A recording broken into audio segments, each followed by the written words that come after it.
Cirujano del Hospital Nacional Daniel García Carrión. El día de hoy vamos a desarrollar esta clase. Déjenme compartir. Buenos días.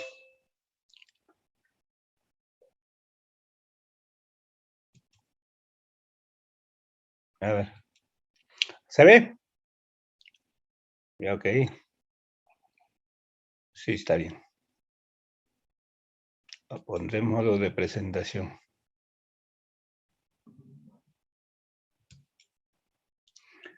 Ya. Comenzaremos, doctores. El día de hoy ya les dije que me llamo Andrés Anán Pachaguara, cirujano del Hospital Nacional Daniel García Carrión. Tengo la oportunidad de desarrollar la segunda clase hoy día. Lo que es la vía biliar principal en este caso. Esta vía biliar es el colédoco, el hepatocolédoco, y embriológicamente va a desarrollarse a partir del endodermo y a partir del tubo gastrointestinal primitivo, y esto se va a realizar o se va a originar en la 5ª semana de la vida embrionaria, cuando el embrioncito más o menos va a medir 3 milímetros. Se forman 3 esbozos, uno que va a ser para el hígado, el otro hepatocolédoco, o sea, para la vía biliar principal, y también de la vesícula biliar, vesícula biliar y también la pancreática, ven la parte ventral y la parte dorsal. Como ven acá se va desarrollándose el hígado, luego la vesícula y la vía biliar y el páncreas, ¿no? Y más o menos totalmente están desarrollados, toman su disfusión normal al 4.º mes, al 3.er mes más o menos, 12, 13 semanas. Y también va a haber secreción de la bilis. Dicho sea de paso, ya la bilis va a producirse a nivel de los hepatocitos. Entonces, los hepatocitos se van a conformar en forma de lobolillos y van a formar canalículos que van a transportar por conductos perilobulares, o también se llaman los conductos de Herens. Estos conductos biliares que transcurren en los espacios portales en forma común con estas vías biliares hasta formar los conductos hepáticos. Los conductos hepáticos derecho y izquierdo. Acá tenemos, ¿no? Por ejemplo, acá tenemos el hígado, dividido el hígado derecho, el hígado izquierdo, conformado por 8 segmentos. Entonces, los de derecho, lo que van a conformar, hígado derecho, lo que va a conformar el conducto hepático derecho. Y el izquierdo, el conducto hepático izquierdo. Acá tenemos que el conducto hepático izquierdo es más larga y es más horizontal. Mide más o menos 1.7, a veces, algunas veces puede llevar 2 centímetros, mientras que el derecho es en menor cantidad. Para unirse estos dos conductos, van a salir de la superficie del hígado a 0.25 a 2.5 centímetros, lo que se llama la convergencia. O sea que convergen y van a formar lo que se llama el hepático común. Y luego, después de eso, van a recibir pues la concurrencia o la desembocadura del cístico, y anteriormente, después de recibir el cístico, se llamaba colédoco, pero ahora actualmente ya se llama tanto el colédoco como el hepático como vía biliar hepatocolédoco. Ya no hay esa diferencia. Entonces, ya les he dicho de que el conducto hepático común va a estar formado por 2 conductos hepáticos, ¿no? El derecho y el izquierdo. Ya la unión también les dije, bueno, es más largo el derecho también de igual manera. Y las medidas que tiene el hepático común es más o menos de 1.5 a 3.5, pero en total el hepático o el coledo hepático es de hasta 15 centímetros, o sea, desde el momento que tiene, desde que se unen la convergencia y hasta la desembocadura de la ampolla va a tener más o menos 15 hasta 16 centímetros. pero se da el caso de que en algunas ocasiones el conducto cístico no puede o puede unirse más altamente, se puede unir en el conducto derecho o izquierdo, entonces ya no tendríamos el colédoco, habría una ausencia del colédoco. Acá, por ejemplo, los segmentos, ¿no? Miren, los segmentos hepáticos, como el hepático o hepático derecho va a tener dos partes, la anterior y la posterior. La anterior, la que va a drenar de los bilis de los segmentos 5 y 8, y la posterior de los segmentos 7 y 6. Se unen y forman el hepático derecho. Mientras que el conducto hepático izquierdo va a formar una formación media, como se dice, forzada, ¿no? De una forma de T.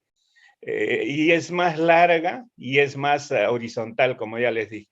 Y esta unión se llama convergencia o la confluencia, Después de ello es lo que va a continuar hacia abajo formando lo que es el hepático común, y si se une con el cístico es el colédoco.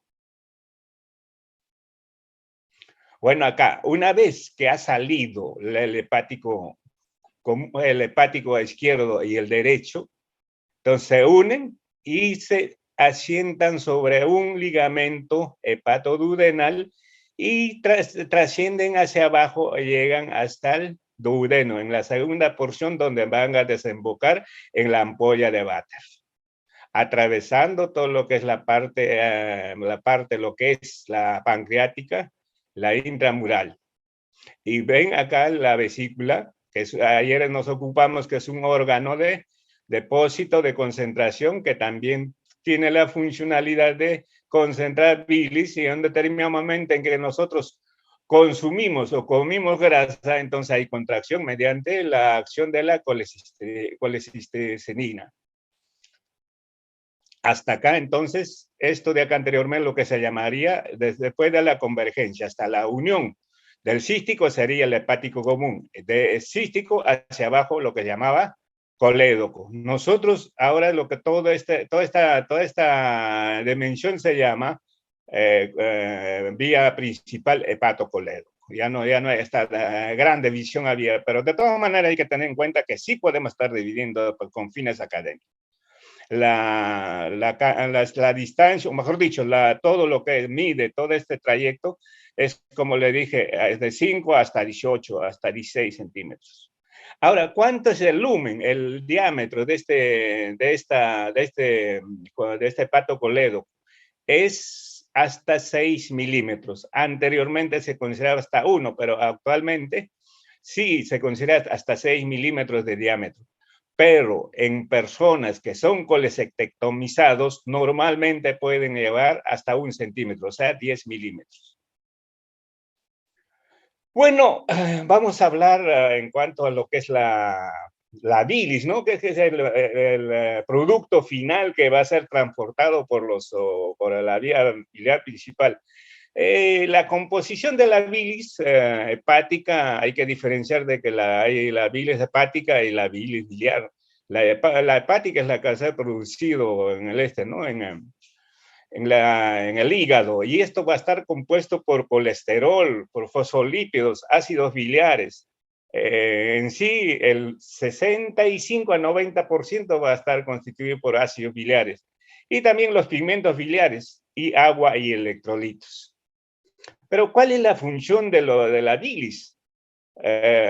Más que todo, la función de la bilis es la hidrolización de las grasas para facilitar la absorción de estas en el duodeno. O sea que la acción de la bilis es en el duodeno. Bueno, en cuanto a los pigmentos que contiene la bilis, es la bilirrubina y la biliverdina. El colesterol, de hecho, es sintetizado en el hígado y también proviene de la parte externa. Es necesario tener en cuenta algunos conceptos. ¿Qué se llama coleresis? La coleresis es la expulsión de la bilis por parte del hígado hacia la vía biliar principal, mientras que la colagogia es la expulsión por la bilis por la vesícula hacia el hepatocolédoco. Esta evacuación se va a producir por contracción de la vesícula, por relajación del esfínter de Oddi y la salida y cierre la salida de la bilis hacia el duodeno. Esto se va a darse de una manera rítmica. Más adelante el van. Entonces, la vía biliar principal es la encargada de transportar la bilis elaborada por el hígado hasta el tubo digestivo, o sea, la segunda región del duodeno para que cumpla sus objetivos de hidrolizar los alimentos, las grasas. En cuanto a lo que se ha dividido el hepatocolédoco en 4 porciones. En 4 porciones que se llaman, que lo vamos a nombrarlos, desde la convergencia hasta el borde, hasta el límite, el borde superior del duodeno se llama porción supraduodenal. La que está de atrás del duodeno se llama porción retroduodenal. Y la zona por donde pasa la parte pancreática, la parte intrapancreática o la pancreática. Y cuando atraviesa toda la pared del duodeno, intramural o intrapiramidal, o intrapancreática, claro, intrapiramidal o intraduodenal también. Las medidas, mnemotécnicamente se dan bastantes clases de medidas. Esta, la supraduodenal, debemos mnemotécnicamente comprender que es de 4. Retro 3. La pancreática, 2. Y la intramural, 1 centímetro, para recordar. Acá, por ejemplo, nos dan bastantes límites de lo que es las medidas. Por ejemplo, acá nos dice de que el colédoco, con el hepatocolédoco debe medir pues, de 5 hasta 16, 17, ¿no? 18. De igual manera también, pues, ¿no? En las 4 porciones, lo que hemos dicho, acá dicen diferentes denominaciones, pero es preferible tomar en cuenta para ustedes que estamos en aprendizaje 4, 3, 2, 1. Bueno, esta lámina es para ver señalarles de que las relaciones anatómicas que tiene el colédoco, ¿no? El hepatocolédoco. Felizmente, la parte anterior del colédoco, ya que la que se une después de la convergencia, y la cara anterior va a estar desprovisto de arterias. Este colédoco va a estar en el mismo plano de la arteria hepática, pero que va a dar una rama a la hepática derecha, pero por la parte de atrás del colédoco. En algunas ocasiones lo puede hacer por delante. Ese son un 25%, 1 de cada 5 más o menos, 1 de cada 4 puede dar esa alteración. Pero ¿para qué es importante esto de acá? Es desde que esté desprovisto de arterias, nos facilita para hacer maniobras de colédocotomía, o sea, para poder abrir en las operaciones, para exploración. Acá en cuanto a lo que es la irrigación, ¿no? Principal, está la parte superior va a estar dado por los hepáticos, pero en la parte inferior va a recibir algunas convergencias de la arteria gastroduodenal y la pancreático-duodenal. Y va a formar ¿cómo se llama? En forma de Chung, de la vascularización arterial. Esto les quiero hacer recordar, el día de ayer estábamos hablando de que el cístico debe de tener una distancia suficiente para poder insertarse en la cara lateral del colédoco también, y haber un espacio entre colédoco y el cístico. Y también debe de haber una inserción realmente onerosa, ¿no? Pero hay casos de que, en este caso, por ejemplo, está el cístico pegado al colédoco, pegado al hepático común, mejor dicho. Y en estos casos, cuando hay problemas de impactación de cálculos a nivel del cuello de la vesícula, en casos de que hay colelitiasis, entonces estos se puede pegar o se puede asentar o se puede echar sobre el hepático común, produciéndonos lo que se llama obstrucción, el síndrome del famoso Mirici. Posteriormente vamos a hablar dando del Mirici. Y acá la inserción del cístico es más arriba, casi en la convergencia, ¿no? Acá ya la convergencia o la confluencia, en la unión del hepático izquierdo con el derecho. Entonces ya es una inserción alta y tampoco ya no va a haber coledo, este hepático común, ¿no? Y acá la inserción es a nivel de uno de los hepáticos, en este caso el hepático derecho. Entonces ya no tenemos hepático común, todo sería coledo. En estos casos puede también unirse al hepático izquierdo, ¿no? Más aún acá sí, pues, un cístico bastante largo y en la zona pancreática ya se une.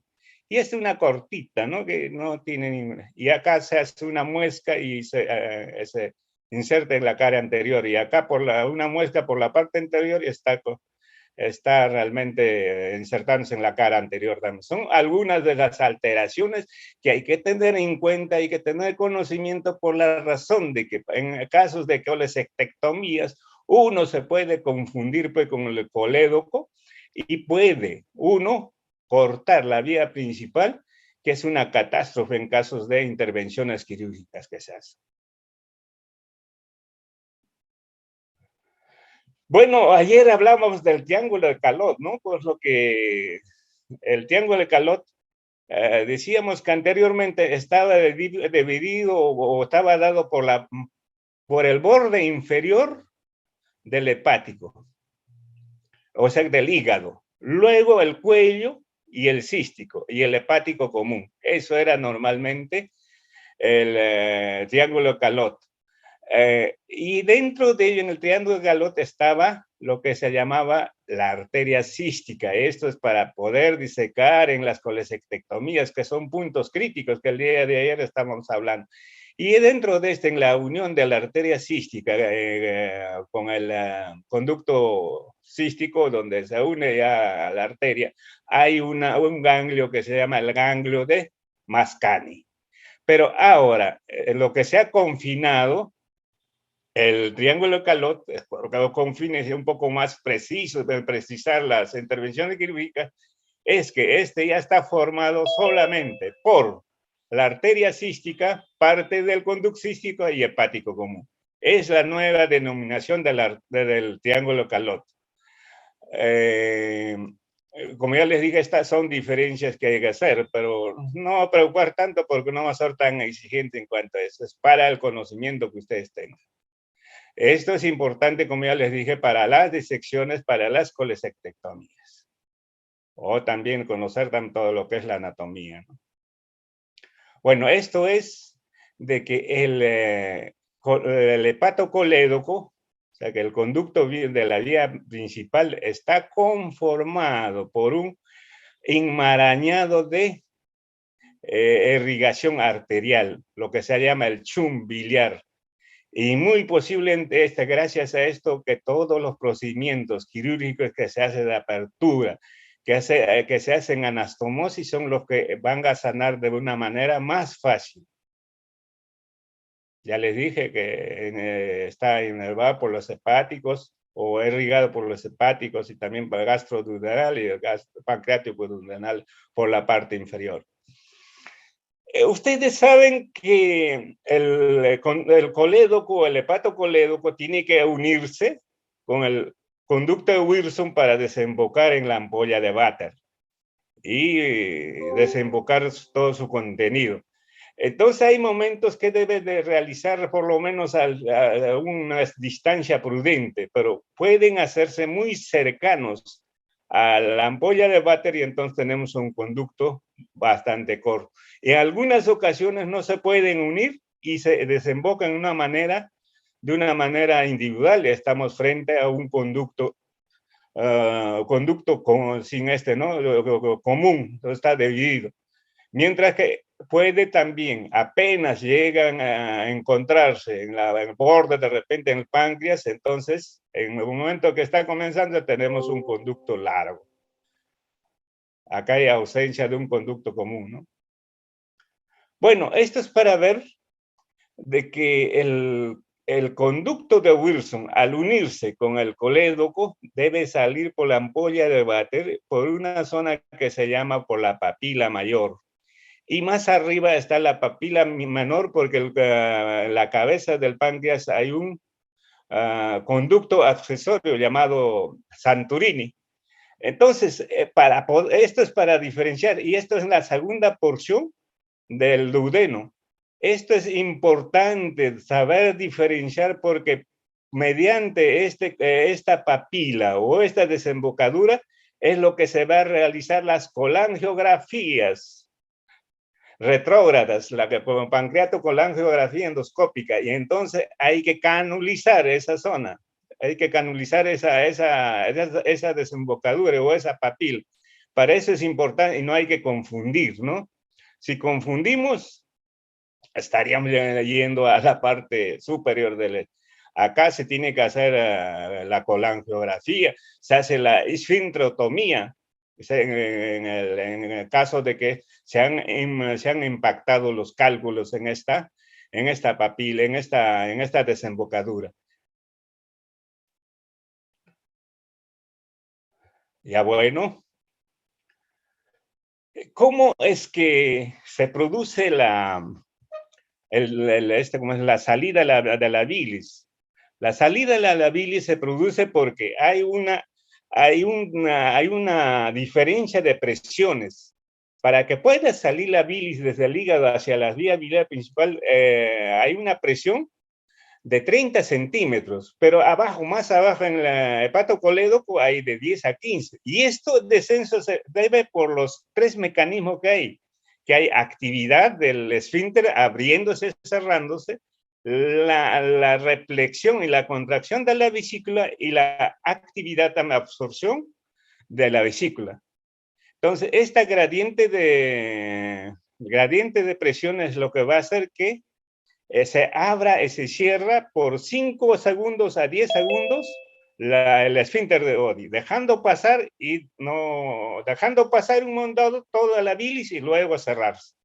Este es cómo funciona con el gradiente de presiones. Bueno, esto es para ver que el drenaje venoso van a ser tributarias de la vena porta, ¿no? Y los linfáticos también son tributarios de los ganglios linfáticos radiculares de los ganglios retropancreáticos y celíacos a distancia. El nervio que va a inervar van a proceder de los plexos anterior y posterior de los nervios del hígado. Bueno, vamos a ver las patologías de la vía biliar principal. Imagínense, doctores, que tenemos una vía biliar que es de 16 o 18 centímetros, con un lumen de 6 milímetros de luz, ¿no? De diámetro, y que se comunica del hígado hacia el duodeno, y que va a presentar, pues también va a presentar enfermedades. Y una de ellas es las metabólicas. El día de ayer hablábamos de los colédocos, de los cálculos biliares, ¿no? De los cálculos en la vesícula. Y también adelantábamos que sí, pues los cálculos también pueden encontrarse o pueden pasar hacia el colédoco. Entonces estamos frente a un colédocolitiasis. También hay enfermedades tumorales que pueden ser intrínsecas, las neoplasias, ¿no? O las extrínsecas que van a comprimir, como son las neoplasias, hidatidosis, pseudoquiste de páncreas, adenopatías también metastásicas, o también en casos de cavernomatosis de la aporta. Pero también sufre traumas nuestra vía biliar principal, y la mayor cantidad de estas traumas son hechas por los que somos nosotros, por los cirujanos, ¿no? Que son iatrogénicos, y también que es traumatismos abiertos, pero son raros. También, pues, como todo órgano, va a presentar enfermedades inflamatorias, como el síndrome de Medici, oditis, pancreatitis, y congénitas que pueden ser de matrecia, ¿no? Que se acompañan ya de malformaciones muy graves de otros órganos. Y también extrahepáticas puede ser por hipoplasia o quiste de coledo. A veces los parásitos también pueden causar enfermedades, ¿no? De obstrucción principalmente. En cuanto a la miscelánea, como la colangitis esclerosante. Bueno, en cuanto a los cálculos en la vía biliar, pues, ¿se forman o no se forman los cálculos en la vía biliar principal? En el colédoco, por ejemplo. Sí, pues sí forman. Y son los llamados o los colédocolitiases primaria. Y estos se forman en el cálculo para que hay las condiciones mínimas para que se forme y son de gran, son de color medio negro porque contienen pigmentos. Mientras que las secundarias, la que van a pasar desde la vesícula biliar hacia el colédoco, van a ser los colédocolitiases secundarias. O puede pasar de manera por el cístico, o también puede pasar mediante una fístula que se puede formar.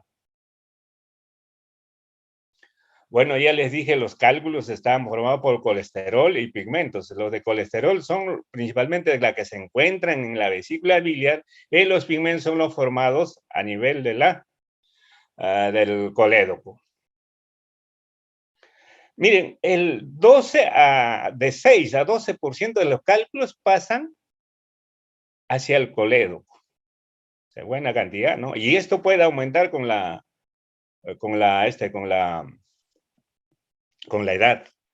Y la clasificación, dijimos, las secundarias son las que van a pasar por de la vesícula hacia el colédoco, y las primarias van a pasar, van a ser formados en el colédoco. Pero acá hay que hacer una diferenciación. Por ejemplo, tenemos una colédoco, una colecistitis calculosa ya, un cálculos en la vesícula. Los cálculos están en la vesícula. Y sin darnos cuenta, retiramos la vesícula y ha pasado algún cálculo hacia el colédoco. Entonces, y después comienza a dar sintomatología de presencia de cálculo. Entonces lo llamamos una colédocolitiasis residual. Y esto se tiene que dar antes de 2 años. Si hacemos una colangectomía, aparece después de 2 años un cálculo, ya es primario. Bueno, estas son las diferentes patologías que puede causar un cálculo que se forma a nivel de la vesícula, ¿no? Vemos que puede desde ya obstruir la salida del cístico en el cuello de la vesícula, que nos va a producir cólico biliar o también una colecistitis, ¿no? Luego puede pasar y también si es muy grande acá un cálculo, puede inflamar y puede asentarse, puede aproximarse hacia el hepático común y nos hace obstrucción y nos hace un síndrome de Mirice. De igual manera, si pasa al colédoco, nos puede producir una obstrucción en la parte distal del colédoco y nos produce una colédocolitiasis que posteriormente puede ir a colangitis o pancreatitis si realmente compromete el conducto de Wirtz. Esos son los escenarios que nos pueden presentar la presencia de un cálculo migratorio de la vesícula hacia el colédoco. Bueno, ¿cuál es el cuadro clínico del colédocolitiasis? Esto es conocido, ya bueno, este es un poquito antiguita, pero es necesario tenerlo en cuenta.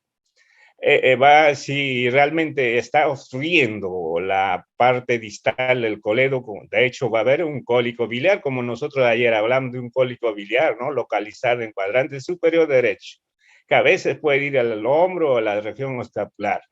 Y se va a acompañar de fiebre y ictericia. Pero no todos los cálculos son los que van a producir toda esta sintomatología. Pueden ser asintomáticos cuando no hay obstrucción, solamente hacen una función de válvula, ¿no? De cerrar o a veces no cerrar. Entonces, si realmente ya está cerrando, está comprometiendo, entonces, si nosotros examinamos de todas maneras, vamos a encontrar un dolor pues, a nivel del hipocondrio derecho. Y muchas veces, si hay una obstrucción, va a acompañarse de coluria, un aumento de coloración de la orina, o a veces también, como la bilirrubina da color a las heces, entonces vamos a ver heces blancas. Bueno, hay que tener en cuenta, ayer les decía de que no solo en colecistitis, por ejemplo, puede haber una ictericia marcada también, ¿no? Entonces se puede acompañar una colecistitis con una coledocolitis. En cuanto al laboratorio, vamos a encontrar una leucocitosis, no tan marcada, hasta 15.000 más o menos. Tengan presente de que estamos hablando de colecistitis aguda, que no es muy marcada, pero sí vamos a encontrar ya bilirrubinas directas principalmente con mayor aumento, ya más o menos 10, ya podemos ver con esa cantidad clínicamente, ya va a pintar la piel en las escleras. La fosfatasa alcalina y también las transaminasas. Esto es lo que se llama el patrón colestásico. El patrón colestásico está dado por aumento de las bilirrubinas, de la fosfatasa alcalina y las transaminasas. Y las transaminasas es lo que se llama el GGT, la gamma glutamil transpeptidasa. No la glutal oftálmica ni la otra tampoco.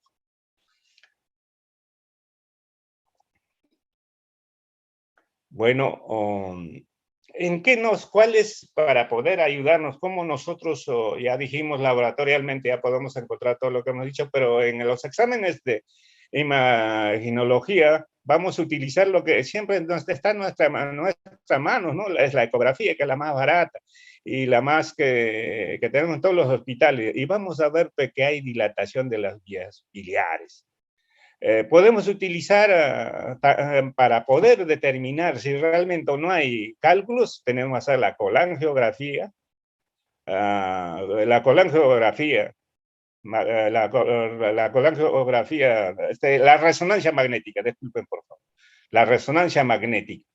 Se puede utilizar taxi, pues se puede utilizar para descartar tumores. Anteriormente se utilizaba la CEPRE, o sea que la pancreatocolangiografía retrógrada endoscópica para hacer diagnóstico, pero lamentablemente los gastroenterólogos nos han puesto ya en jaque, nos han dicho solamente nosotros vamos a hacer CEPRE siempre en cuando hagamos ya como tratamiento, o sea, para poder extraer los calcos impactados a nivel del colédoco distal. Podemos hacer también una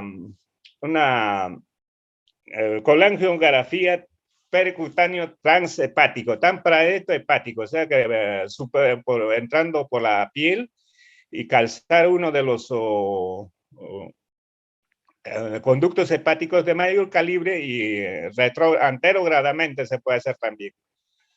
Bueno, una vez que nosotros estamos en la aparatomía, también podemos realizar la colangiografía intraoperatoria, ¿no? Si nosotros sospechamos, estamos haciendo una colecistectomía y sospechamos que que nos puede quedar un cálculo a nivel del colédoco, podemos hacer una colangiografía operatoria transcístico.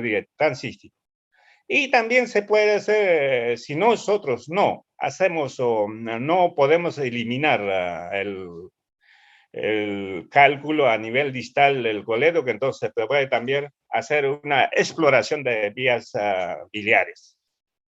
En cuanto a los diagnósticos diferenciales, tenemos que hacer con pancreatitis, con hepatitis viral, con cirrosis, colangitis y la comprensión extrínseca, ¿no? del hepático común, en este caso, síndrome de Mirici.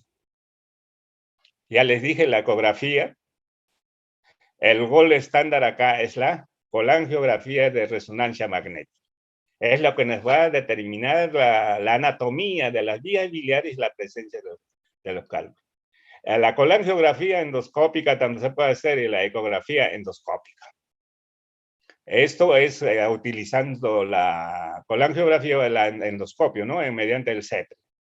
Felizmente ahora ya hay, ¿cómo se llama? Endoscopios que están cargados con estos exámenes, con ecógrafos endoscópicos, ¿no? Bueno, las complicaciones de la coledocolitis.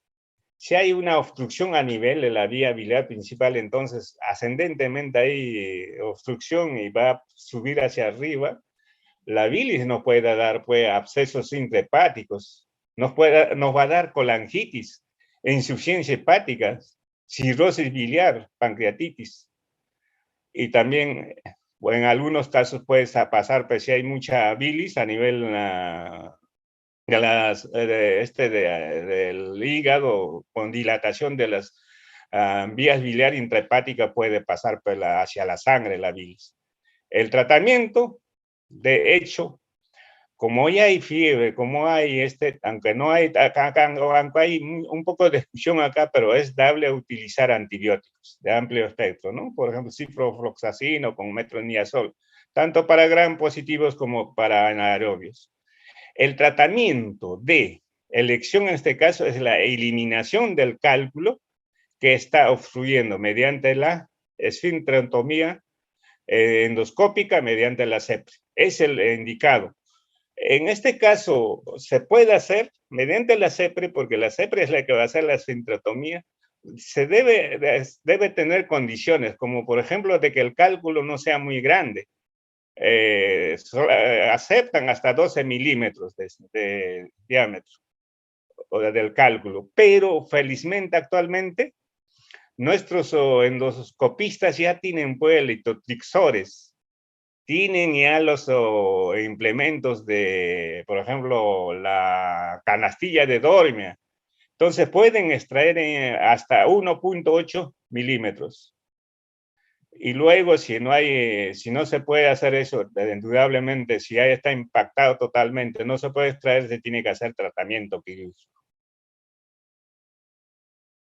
Entonces, el tratamiento quirúrgico, ¿en qué va a consistir? En abrir el colédoco, o sea que la coledocotomía y explorar las vías biliares usando la sonda de Dormia. Esos son como si fueran unas canastillas, van entrando hacia el colédoco y de hecho el colédoco, como hay presencia de cálculos, allá se ha dilatado y entran y se abre y se jala y saca el cálculo hacia donde estamos colocando, donde hemos abierto.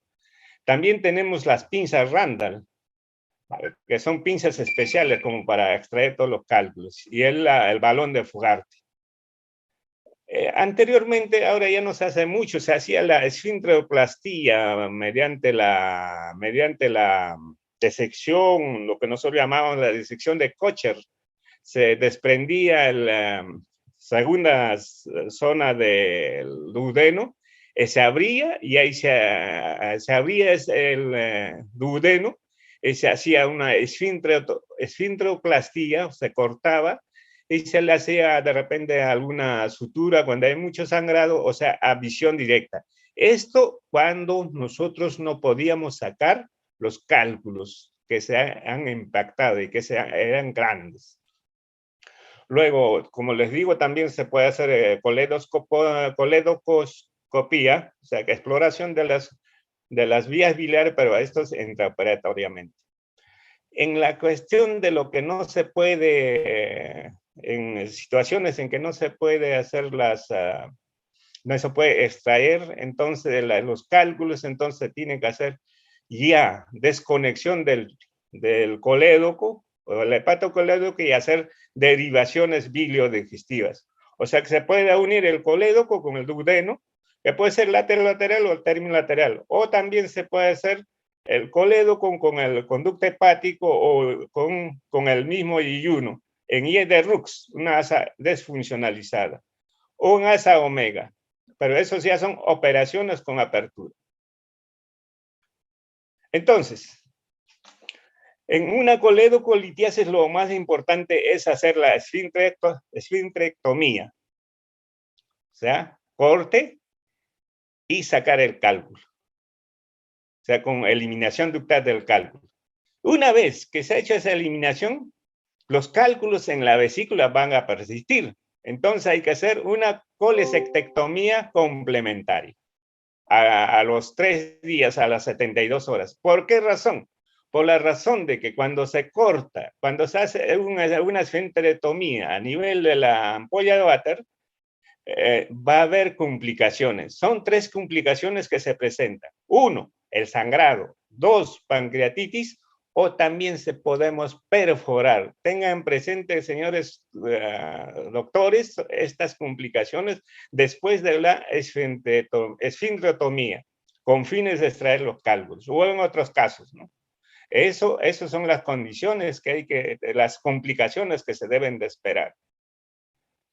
Para la exploración de las vías biliares, ya cuando el cálculo está impactado a nivel distal, no se puede extraer, bueno, pues hay que hacer desde un punto de vista laparoscópica, ¿no?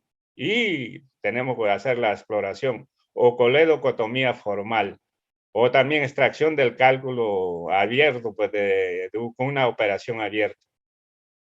Los cálculos impactados en la ampolla, pues no van a ser, de hecho, no van a ser eliminados. De todas maneras hay que retirarlos y hacer, como ya les dije, a las derivaciones entre el colédoco, entre el hepático común o el colédoco, y también con el duodeno o también con el yeyuno, tanto en asa omega o desfuncionalizada.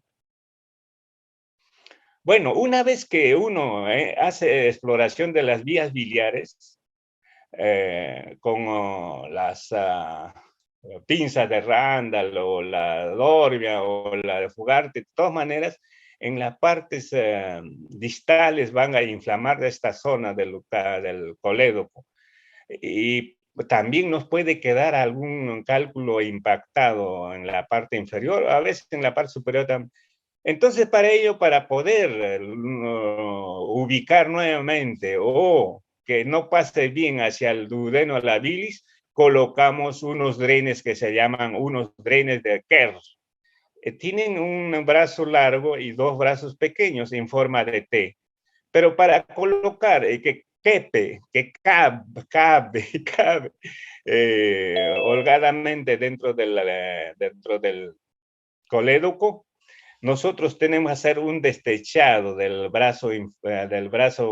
brazos pequeños, o sea, cortar a la mitad, cortar a la mitad y hacer una B acá en el centro. ¿Para qué? Para que cuando nosotros retiremos, tomen el mismo calibre del brazo largo que se está. Pero este drain tenemos que cerrar herméticamente con sutura no absorbible, con seda. ¿Para qué? Para que no pueda haber fuga de bilis, porque si hay fuga de bilis, podemos que se forme un bilioma o si es mucha la cantidad de peritonitis generalizada, peritonitis biliar. Y este DREN, ¿para qué nos va a servir? 1, para poder avisarnos de que la bilis está pasando bien. Y 2, para posteriormente hacer una colangiografía, TransCare. Bueno, tubo de Kerr, pues, sí, pues un tubo de silicona o goma en forma de T muy usada en cirugía de las vías biliares. Los extremos pequeños irán insertados en el conducto colédoco y hepático y el mayor irá conectado hacia el exterior, hacia la piel. Bueno, creo que es necesario acá tener algunas cosas en cuenta. Si nosotros hemos dejado en el Kerr y hay una obstrucción, ¿cuánto de bilis nos va a producir hacia afuera? Ese es lo que sale hacia afuera, es lo que se llama débito. Débito alto y débito bajo. Débito alto es mayor de 500, lo que sale por el Kerr, si es más de 500, débito alto. Si es menor, débito bajo. Entonces, ¿cuánto se produce realmente de bilis? En 24 horas, cada uno de nosotros, ¿cuánto producimos? De 800 a 1200. Entonces, si todo está saliendo, entonces hay obstrucción. Si sale menos, nos está avisando que sale menos, entonces hay pasaje de bilis hacia el duodeno. Entonces está funcionando bien. Y y una vez colocado, a los 3 días, a los 72 horas, desaparece el proceso. Si no sale cantidad o no se está saliendo buena cantidad, puede deberse a un proceso inflamatorio, ¿no? En 72 horas va a ceder ya. El primer día pueden tener un débito alto. A los días siguientes deben descender más o menos a 200, a 300. Ese es lo normal. A veces, si está abierto totalmente, no hay un buen pasaje, entonces menos. Entonces, cuando nosotros retiramos este dren, una condición es que se forme una fístula entre el colédoco hacia la parte interior, por la razón de que cuando nosotros retiremos, si queda un orificio, entonces debe salir, no debe entrar a la cavidad intraabdominal, la bilis, sale para afuera. Y eso se produce a partir de la segunda semana. Acá dice 10 días, mentira, no lo crean. Es a partir de la segunda semana. En el servicio, principalmente, nosotros decimos que debe de retirarse a partir de la tercera semana. Mejor todavía si es a las 24, a las 28 días, 4 semanas. Ahora, ¿cuáles son las complicaciones de este dren? Va a ser, pues, ¿no? De que si está totalmente cerrado, hay un cálculo, nos puede producir un problema de desbalance hidroelectrolítico, ¿no? Un desbalance de deshidratación. Y eso no lo reemplazamos bien. Por eso es bueno reemplazar la bilis, volumen a volumen, con cloruro de sodio. O sea, si tenemos 500 centímetros de bilis en una bolsa de colostomía que vamos a colocarlo, hay que reponer 500 centímetros de cloruro de sodio endovenosa. El otro problema que puede ser que nos haga una fístula persistente, por la razón de que puede ser que haya una obstrucción parcial, ¿no? Entonces va a persistir una fístula. El otro problema, complicación que se nos puede presentar es que cuando accidentalmente el dren es arrancado y puede producir una peritonitis generalizada, que es una emergencia y necesita tratamiento quirúrgico para ir a retirar o solucionar el problema. Bueno, este dren debe ser exteriorizado en un punto superior a lo que está insertado en el colédoco, pues una parte un poquito más arriba en la piel.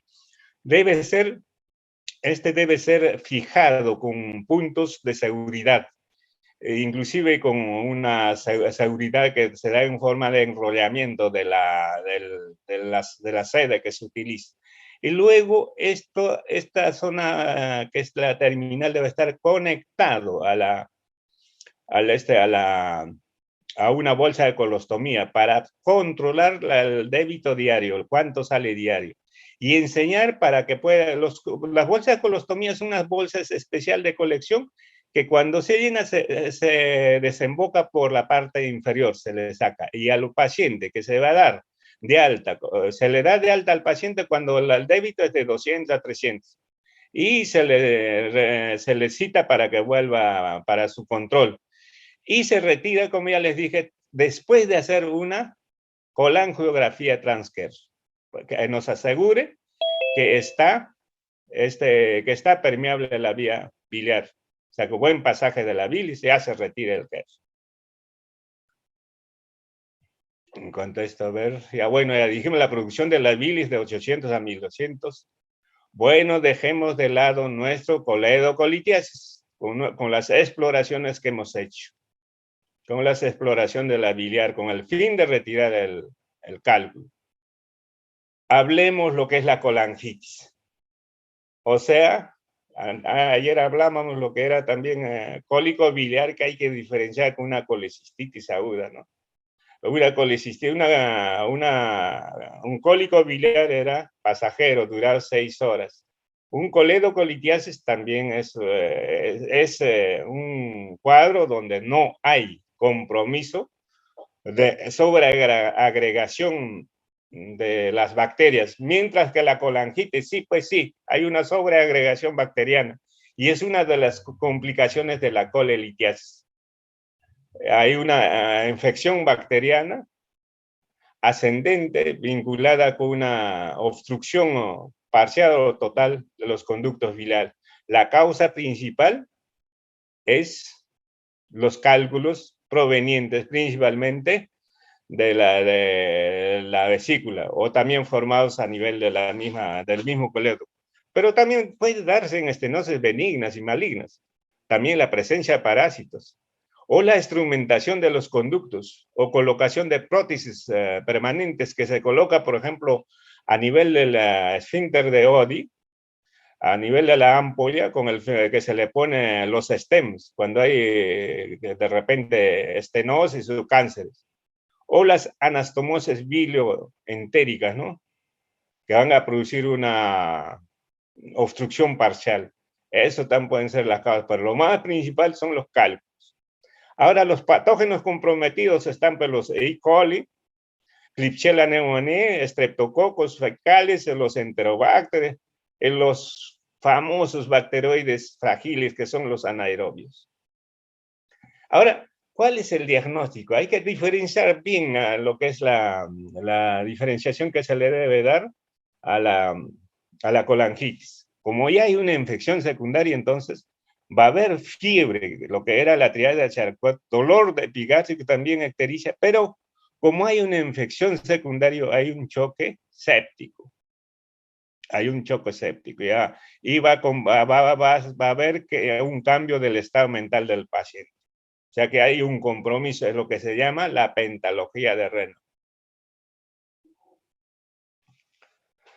En cuanto al diagnóstico laboratorial, vamos a encontrar que haber pues una leucocitosis ya más marcada que la coledocoliquiasis, ¿no? Un aumento de fosfatasa alcalina de igual manera. Las bilirrubinas también van a estar aumentadas y las transaminases. Acá, para el diagnóstico, lo que tenemos es la imagenología, la ecografía.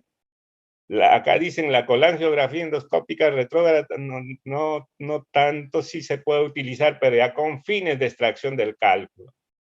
Entonces, acá lo que se puede utilizar es, si tenemos la tomografía también, sí, y también la colangiografía resonancia magnética. La resonancia magnética, ¿no? El tratamiento es, como está el paciente con compromiso del estado de la conciencia, hay que estabilizar, pero hay que usar líquido. También tenemos que utilizar vasopresores y antibióticos de amplio espectro. El tratamiento es descomprimir. El tratamiento indicativo en esto es descompresión de la vía biliar y drenar el conducto biliar. O sea, retirar retirar el cálculo. Esto lo podemos hacer mediante la sepsia. O también descomprimir la vía biliar principal mediante una colangiografía transparieto hepático. Y la cirugía para posterior, ¿no? Porque es muy posible este paciente va a tener pues, sus cálculos biliares, etc. Estos son los criterios de Tokio para poder determinar los diagnósticos. Hay que tener en cuenta los criterios, ¿no? Lo que es los hallazgos de inflamación sistémica, como la fiebre o escalofríos, que son la temperatura mayor de 38, datos de laboratorio que evidencian respuesta inflamatoria, ¿no? Leucocitosis, PCR, los casos, el patrón colestásico, ¿no? La ictericia, pues. Estos pacientes van a presentar aumento de mayor de 5 veces de la gamma glutamil transpeptidasa. Y los datos de laboratorio de pruebas de función hepática, ¿no? Es anormal esto para ver el perfil hepático, ¿no? Principalmente, como le digo, la gamma glutamil transpeptidasa. Y las imágenes, ¿no? Dilatación biliar mediante la ecografía, evidencia de la etiología de las imágenes, estenosis, cálculos, etcétera, o la presencia de esto, ¿no? Ecografía, mediante tomografía, todos estos hallazgos. Entonces, si hay 2 de estos hallazgos es sospechoso, pero si hay los 3, ya es un diagnóstico ya de colangitis. Este es un algoritmo, dejamos de lado. Entonces, dejamos de lado lo que es el coledocolitis y la colangitis, que son cuadros diferentes. Pasamos lo que son las enfermedades inflamatorias. Ahora sí, hablamos de síndrome de Mirici. Este es un autor argentino que describió este caso. Bueno, este caso es una obliteración del cuello de la vesícula o la bolsa de Harman por la presencia de un cálculo que va a producir una obstrucción mecánica extrínseca de la vía biliar principal. Se puede presentar con fístulas o un fístula, desde la vesícula hacia el colédoco, ¿no? O sin ella. De hecho, va a generar todo un proceso de obstrucción, ¿no? Dolor, ictericia y ocasionalmente también colangitis ascendente. Estos son los casos en que se produce síndrome de Rice. Primero, tiene que haber, estas son las condiciones, debe haber 4 componentes, ¿no? Primero, que el conducto debe ser corto y paralelo al conducto hepático común. Luego de haber una impactación, o sea, la presencia de un cálculo de regular tamaño en el cuello de la vesícula o en el cisto. Y que al asentarse, al echarse sobre el hepático va a producir una obstrucción. Y de paso, como hay una obstrucción, nos va a producir una ictericia intermitente o a veces constante. Depende cómo esté comprometido. Como es un cálculo que avanza pues, por el peristaltismo a nivel del cístico, esto va a producir todo un proceso de inflamación. Y esta inflamación muchas veces producir por este lito que hay reacciones de tipo inflamatorio por presencia de sales biliares, entonces va a horadar esta zona y va a producir una fístula de la vesícula hacia el colédoco. Una fístula que va a abarcar toda parte de la luz, la mitad de la luz, 3/4 de la luz o totalmente. De acuerdo a eso es lo que nosotros vamos a tipificar el síndrome de Mirici. Acá es de tipo 1, mire, acá le está apretando, mire, le está obstruyendo parcialmente, pero la pared no se ha comprometido todavía. La pared del hepático, ¿no? Y va a producir una colangitis recurrente. Pero ya el cálculo se mete, ya se ubica dentro del colédoco que tenemos un cuadro ictérico obstructivo. Y también puede producir posteriormente una colangitis. Bueno, estos son los tipos, doctores. Cuando solamente, así por presencia, sin compromiso de todo lo que es la pared cística y también la pared hepática, si no hay compromiso y solamente está comprometiendo por compresión de masa, o sea, físicamente solamente es de tipo 1. Pero si ya compromete la luz de un 33%, ya está metiéndose a la luz del colédoco, entonces al colédoco hepático, hepatocolédoco, entonces tenemos de tipo 2. Si compromete en 3 partes, 2/3 de su luz, tenemos tipo 3. Y cuarto, tenemos cuando totalmente se ha metido. Ahora, hay un tipo 5, cuando este cálculo puede hacer una fístula hacia el coledo, hacia el duodeno, hacia el iyuno o hacia el estómago.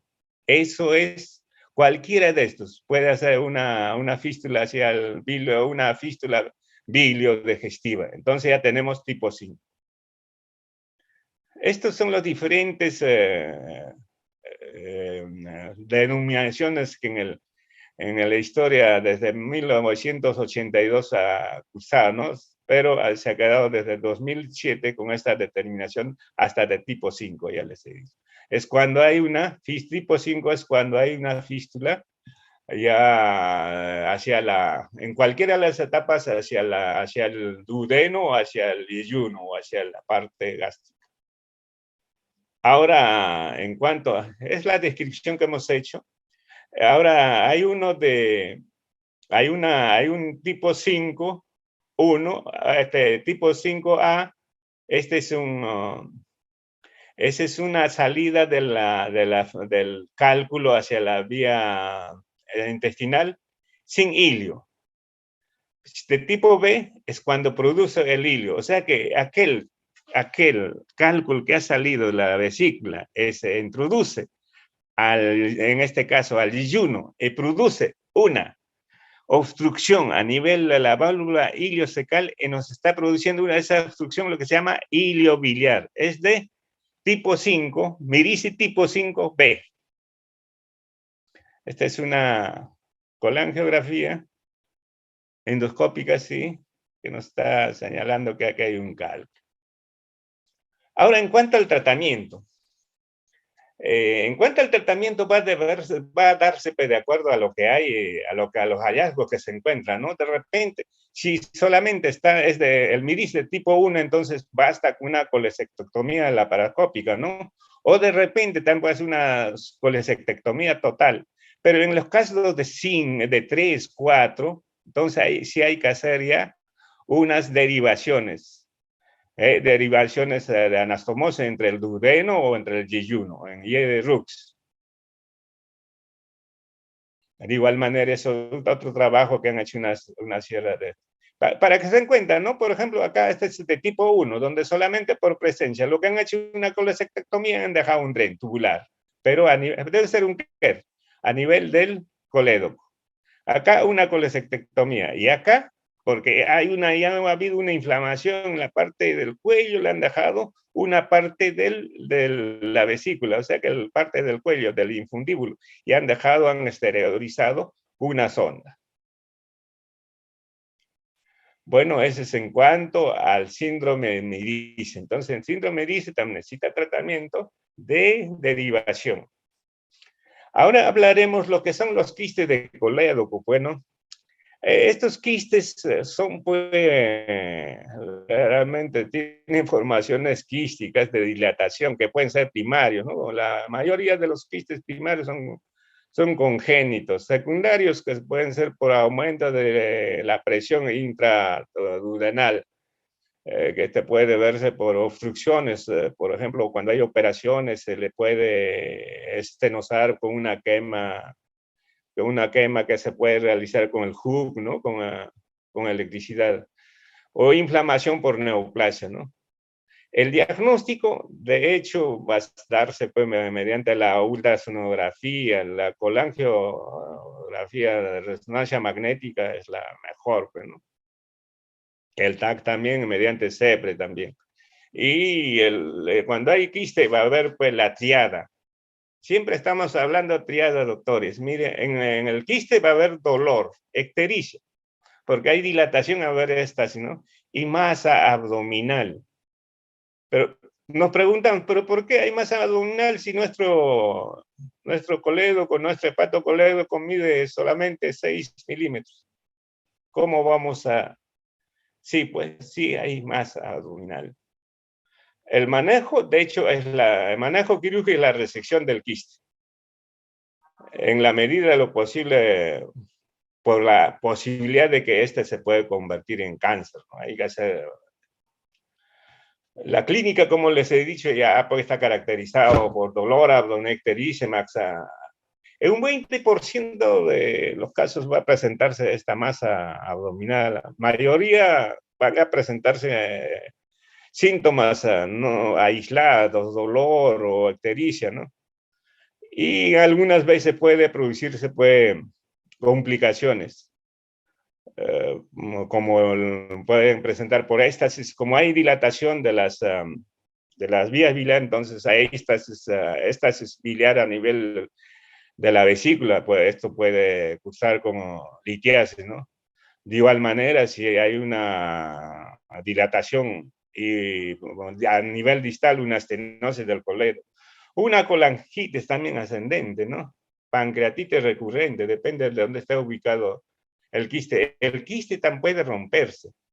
Entonces, ¿qué es lo que hay en el quiste? Ahí está pues, la bilis, entonces nos va a producir una peritonitis biliar. Y cirrosis biliar y hipertensión portal o evolucionar a colangiocarcinoma. También van a ir a cáncer. Ahora, tipo. ¿Cuáles son los tipos, no? ¿Cómo sabemos el de tipo 1 va a ser una dilatación del conducto biliar común. Es una dilatación localizada o generalizada. Tipo 2 es un divertículo verdadero del conducto biliar. Es un divertículo que se forma como una teta, como se dice. El de tipo 3 va a ser un coledo o un quiste que va a estar desembocando o va a estar ubicándose dentro de la ámpula, después del ámpulo, o sea que se coloca dentro del duodeno. Y de tipo 2 son las dilataciones tipo 4 son dilataciones quísticas que se dan tanto dentro y fuera, tanto dentro y fuera del hígado, o sea, intra y extrahepáticas. Y la quinto es la enfermedad de Caroli. Esta enfermedad está formada por múltiples quistes intrahepáticas que van a evolucionar a una fibrosis hepática. Ve acá, de tipo 1, están viendo las dilataciones fusiforme, circular. Acá, el tipo 2, un divertículo verdadero que tiene su base, su cuello, pediculado. Y mientras que de tipo 3 la que está saliendo hacia la cavidad duodenal. Y la tipo 4 se da tanto de intradilataciones, tanto a nivel del hígado y también extrahepática. Y la quinta, pues la enfermedad de Caroli, que es una dilatación de todas las vías intrahepáticas, que es la enfermedad de Caroli que va a llevar a una fibrosis.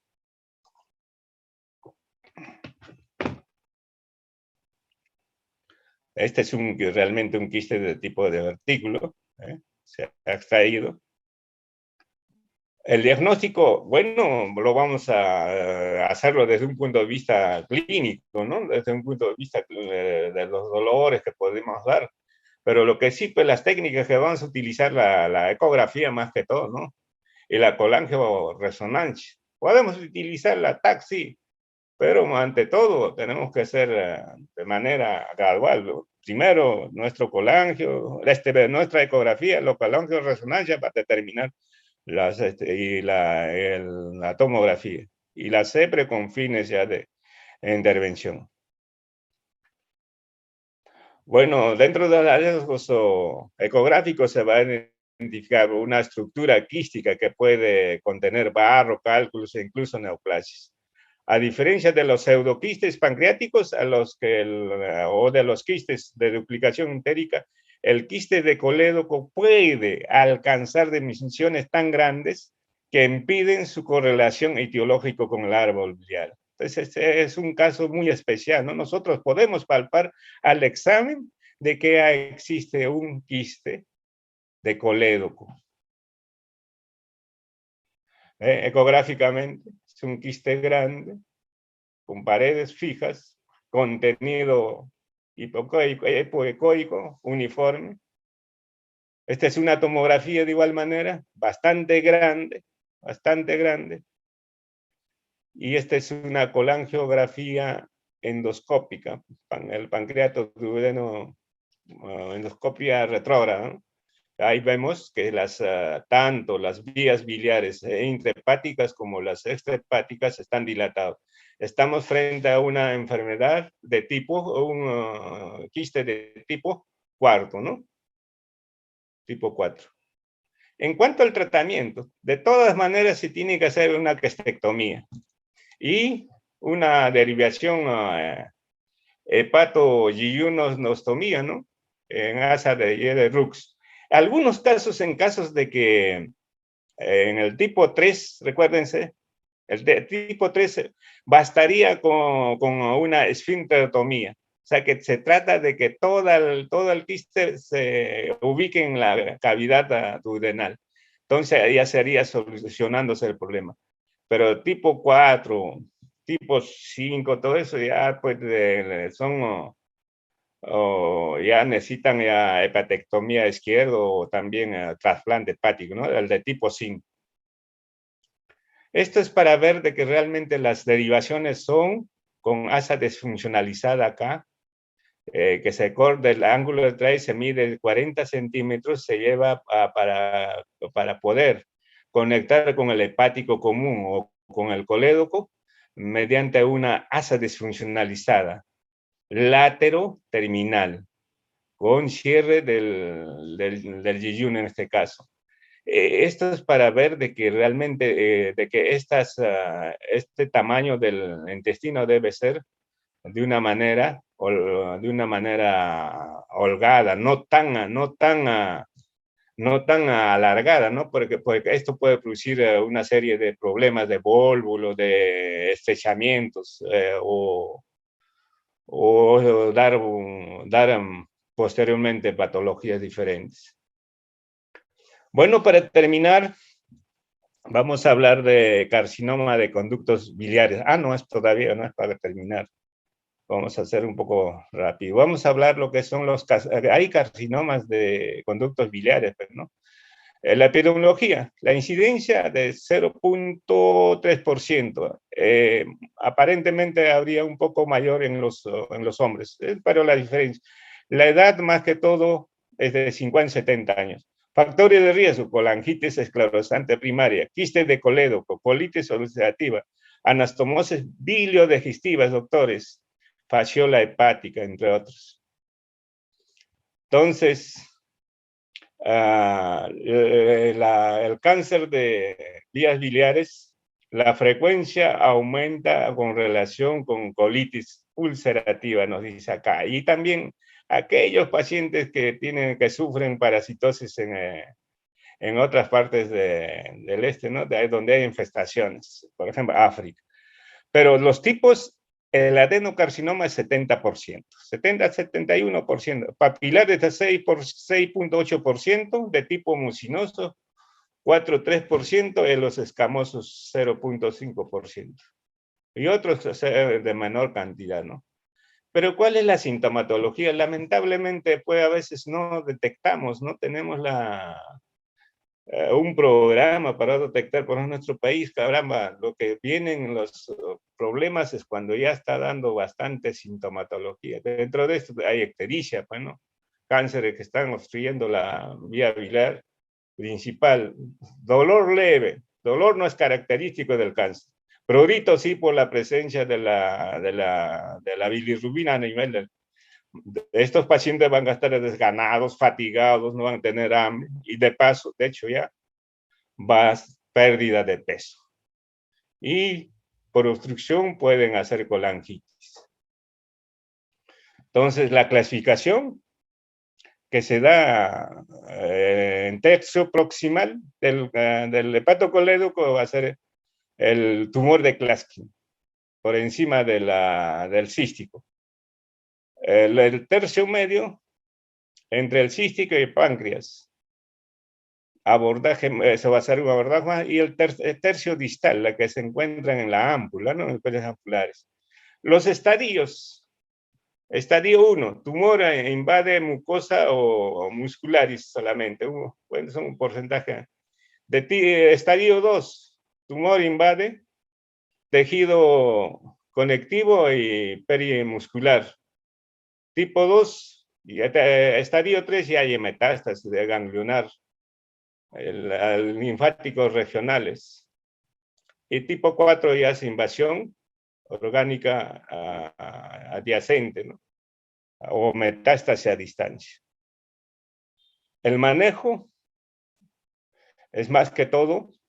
En cuanto al diagnóstico, se puede utilizar la ecografía, nos va a dar a nivel de obstrucción.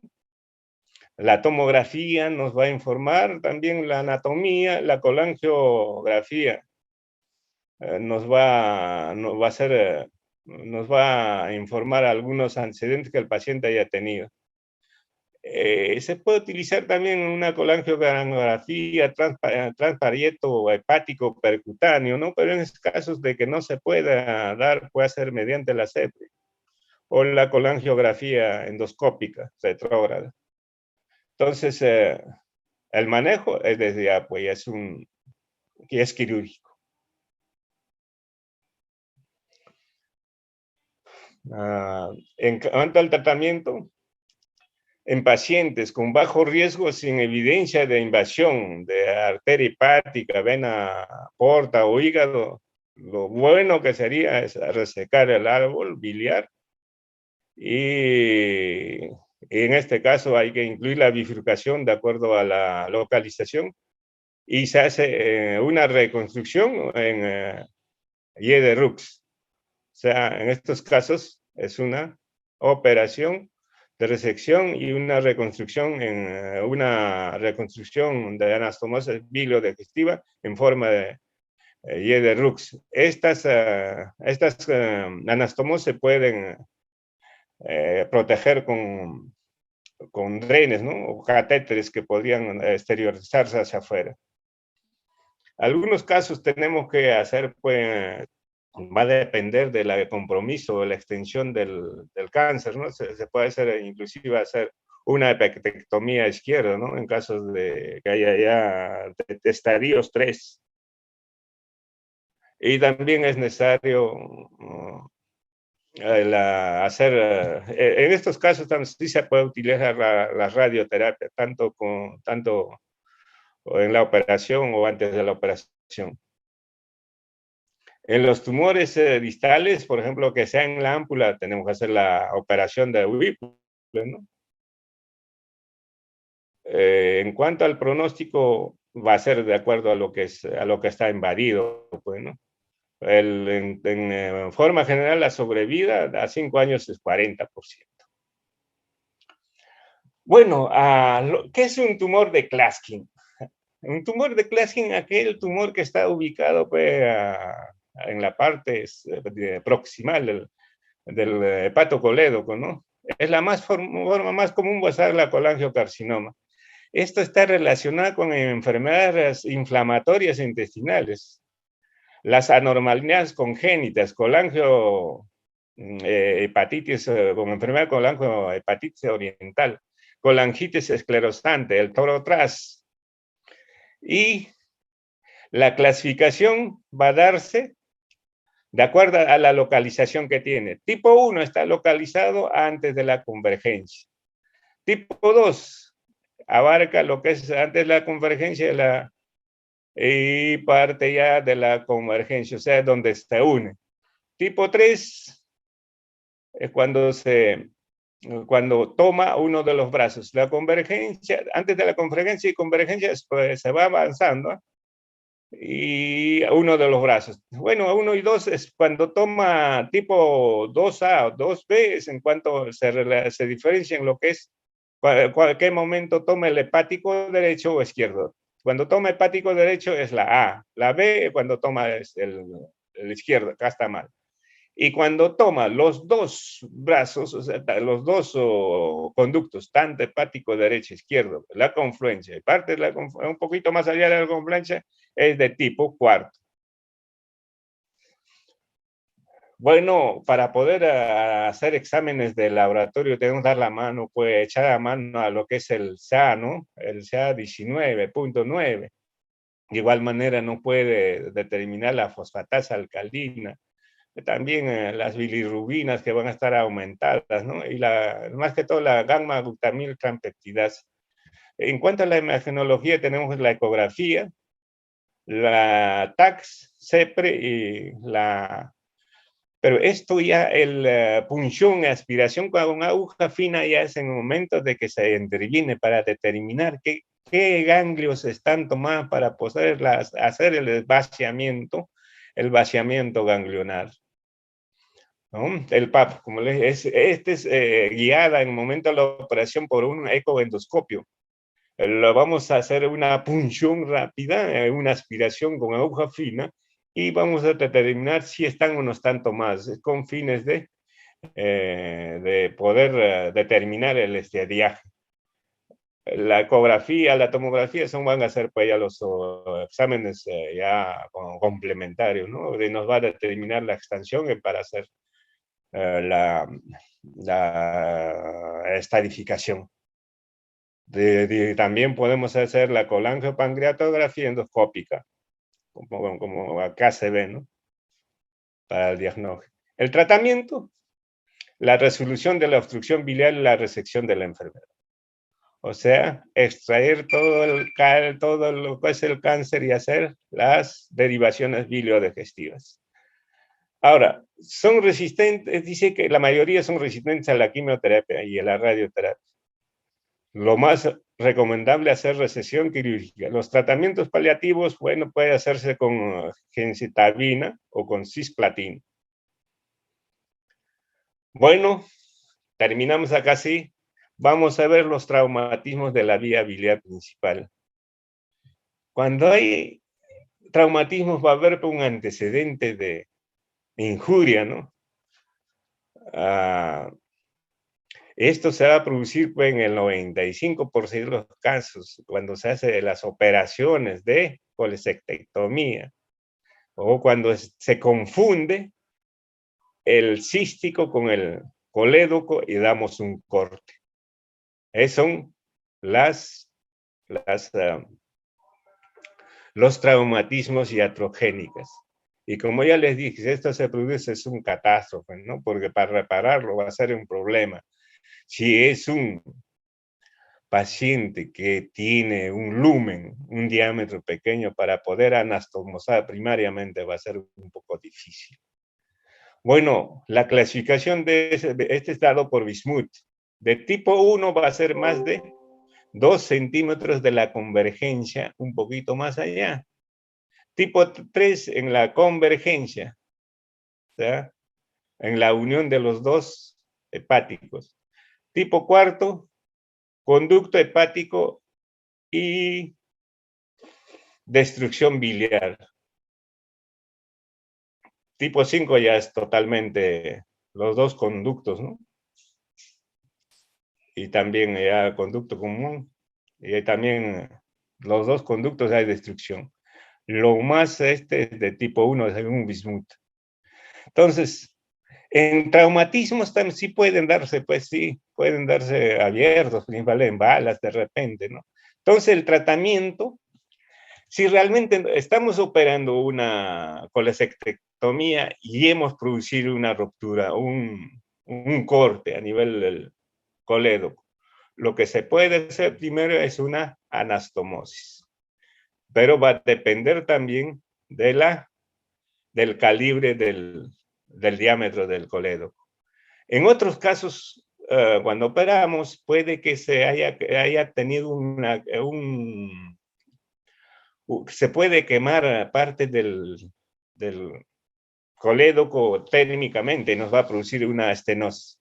Esta estenosis, para poder reconstruir nuevamente, tenemos que hacer un corte y luego hacer una anastomosis.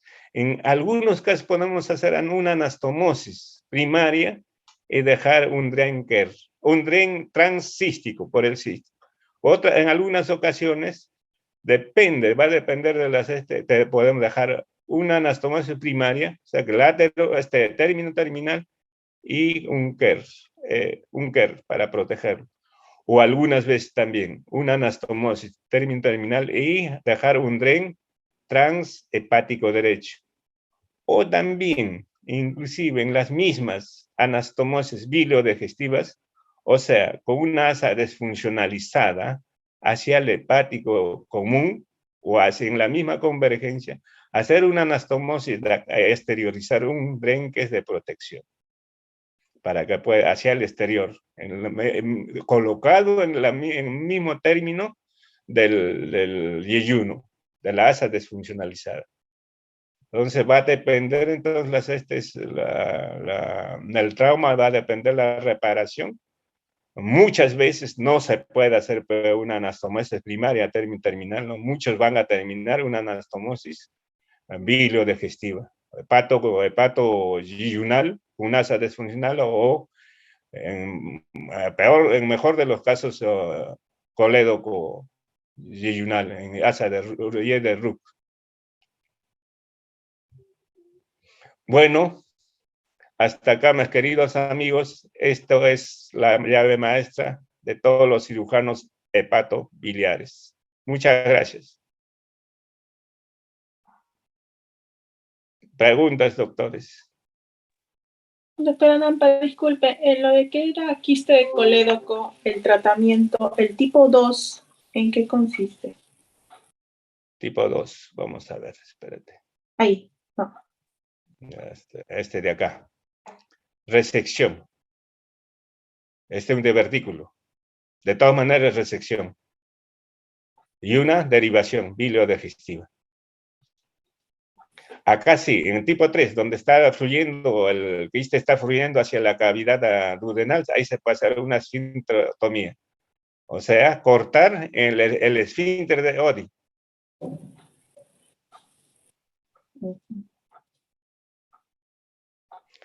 Ya, ¿alguna otra pregunta? Bueno, en la cuestión de que cuando se hace esfincterotomía, cuando se impacta el cálculo a nivel del colédoco terminal, o sea que en la ampolla de Vater, lo que se hace es una esfincterotomía mediante la CEPRI. Y en esos casos hay que tener en cuenta de que cuando se hace la esfincterotomía puede producirse complicaciones y es por eso hay que esperar 72 horas y recién hacer la colecistectomía. ¿Y cuáles son estas complicaciones? Uno, hemorragia, porque puede que haya un vasito que esté sangrando. Dos, que hayamos chocado pues, con un conducto de Wilson y hemos lesionado esa zona y puede producirse una pancreatitis o también por un proceso de inflamatorio. Y el otro es que nos hayamos ido más allá de la pared duodenal y podemos hacer una perforación. Ahí sí estamos en graves problemas, ¿no? Porque hay que hacer una intervención quirúrgica por perforación intestinal. Entonces, en eso tendremos pues, un florido clínica, ¿no? E incluidos un neumoperitoneo, fuera de tener una peritonitis generalizada.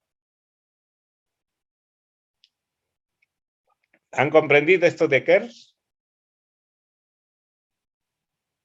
Ya, ok. ¿Alguna otra pregunta?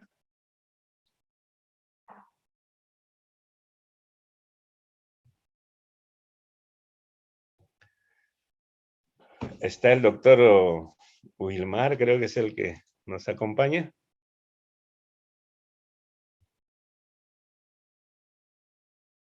Ya, muchísimas gracias entonces hasta mañana. Voy a seguir fastidiándoles. Muchísimas gracias. Gracias. Hasta mañana. Ya, ok.